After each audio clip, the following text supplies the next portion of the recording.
I mean, I get so full of Thanksgiving, I be crying down the highway, looking up at the, I mean, it's really, I get overwhelmed with it. And that's how good. And it gets better. And that's the one thing that I really want to encourage you all to realize, that it gets better. You do not have to suffer. You do not have to be in pain. You do not have to be sick.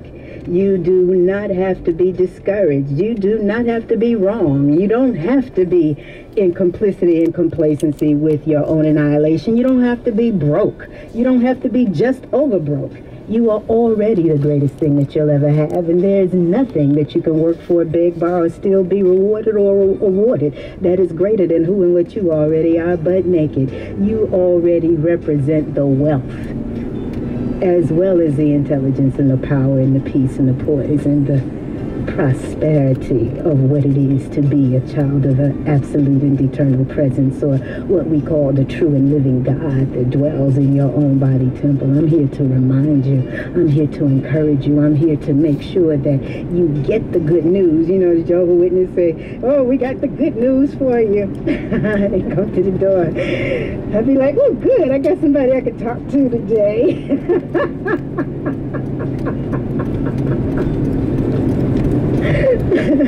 And it's so delightful if people can just take time out today and go knocking around talking about the good news. I got some good news for you. And so we're in a vibration where I am absolutely so delighted, because I have a studio full of people.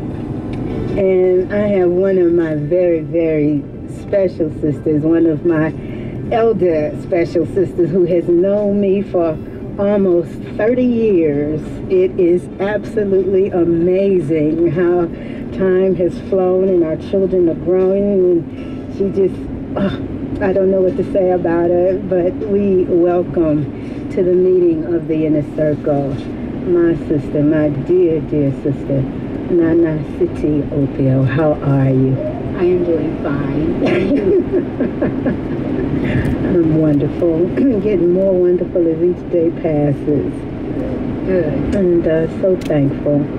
And so Siti and I, like I said, we've known each other for a very long time. And the reality of being in a community for 30 years and seeing people come and go, assisting in people coming and going, sharing the moments of life and laughter and heartbreak and heartache and tears, and you know, it is really the fullness, it's the fullness of what it is to really be a woman, you know, to be the first hands that touch and then the last hands that issue forward.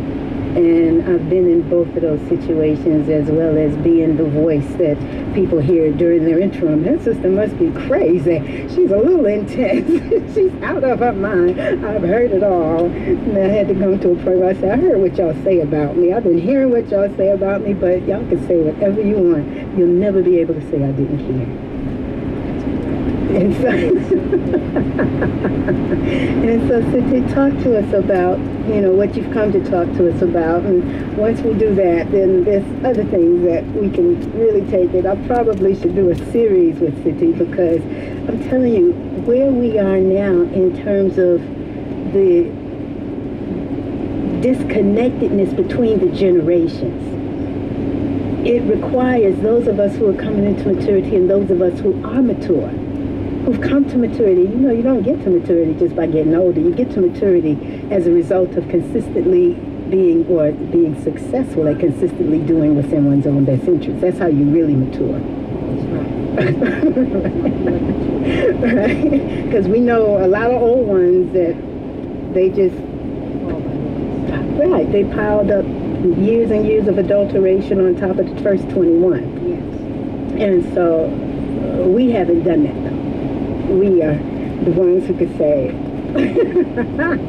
thank you, absolute supreme presence. Just thank you, thank you, thank you, thank you, thank you, thank you, thank you, thank you, thank you. Because we've seen the good times. We've seen some other times where you just had to dig a little deeper. That's all that was, right? It was. You had to dig deeper. You had to go where you had not been before in terms of acknowledging the Creator's presence, in terms of aligning yourself with the Creator's presence, in terms of realizing and feeling the presence of the Creator there and knowing that it's there.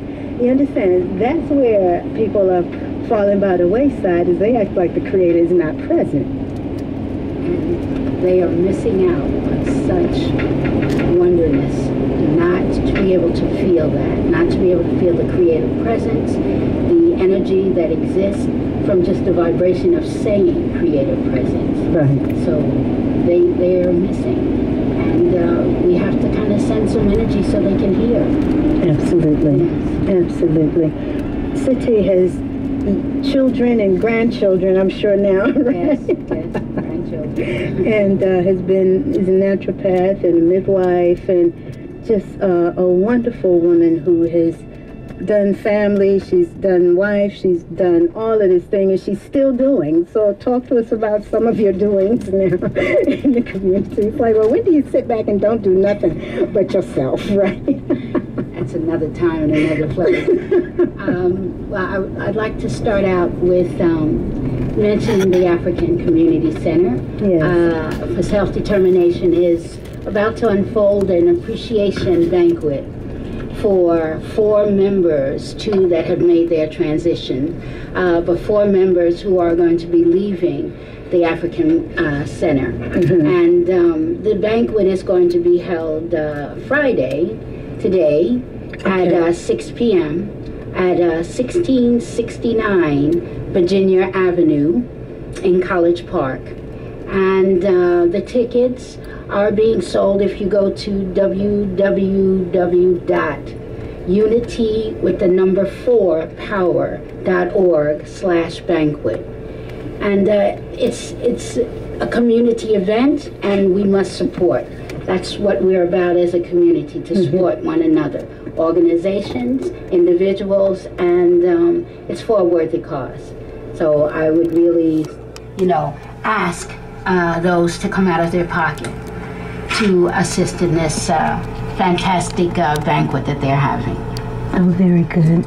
And for more information, they can just go to the website? Yes, and you can purchase the tickets there. And is there a phone number where people can call? Do you have that? I don't have the phone number with me. Okay.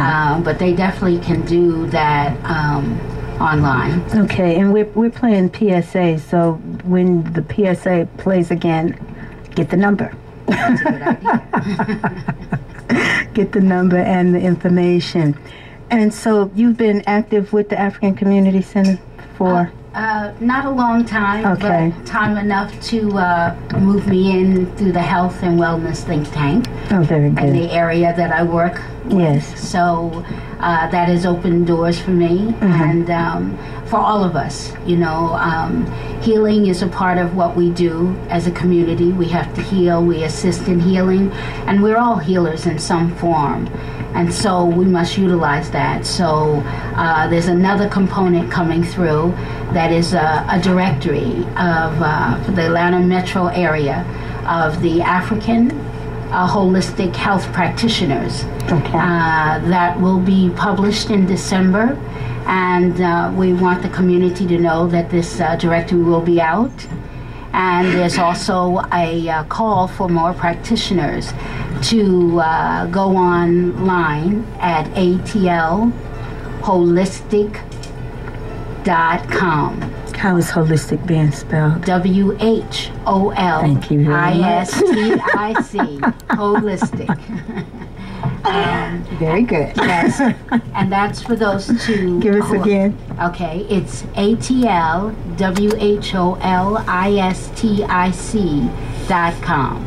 Okay. And that's for those who are holistic practitioners of African descent to register and to be a part of this fantastic directory that's going to be out. Oh, very good. Well, we definitely need that. And, I was talking with a man earlier who had called me who has leukemia.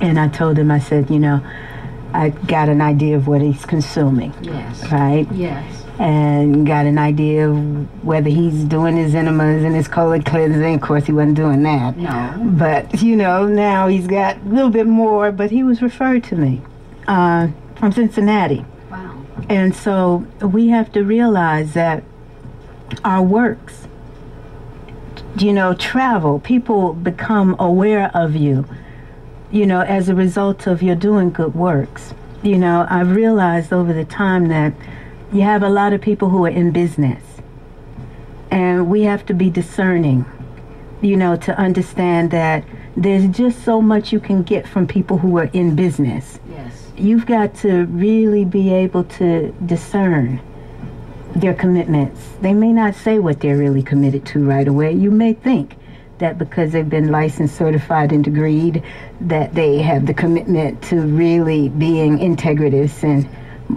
you know, moral and ethical and this and that, and you get disappointed because you're trusting someone other than your creator. Correct. Correct. And so when it comes down to it, we want to really acknowledge that, as Siti said before, is that each one of us are healers.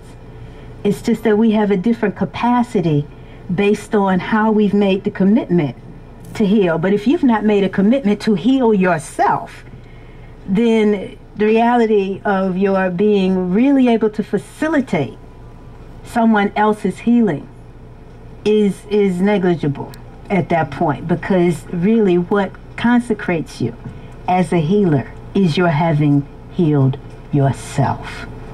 And there's so many of us.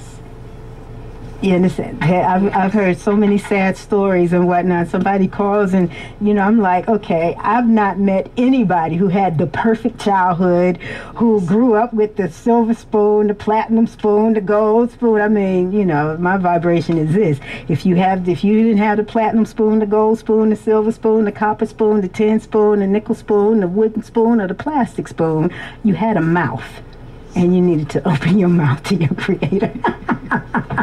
So whatever circumstance and condition you were born into, it's sufficient to give you that vibration of caring, to attune yourself to your creator, whether it was opulence or whether it was poverty, whether it was, you know, protection or whether it was abandonment. It doesn't really matter what your circumstance or situation was.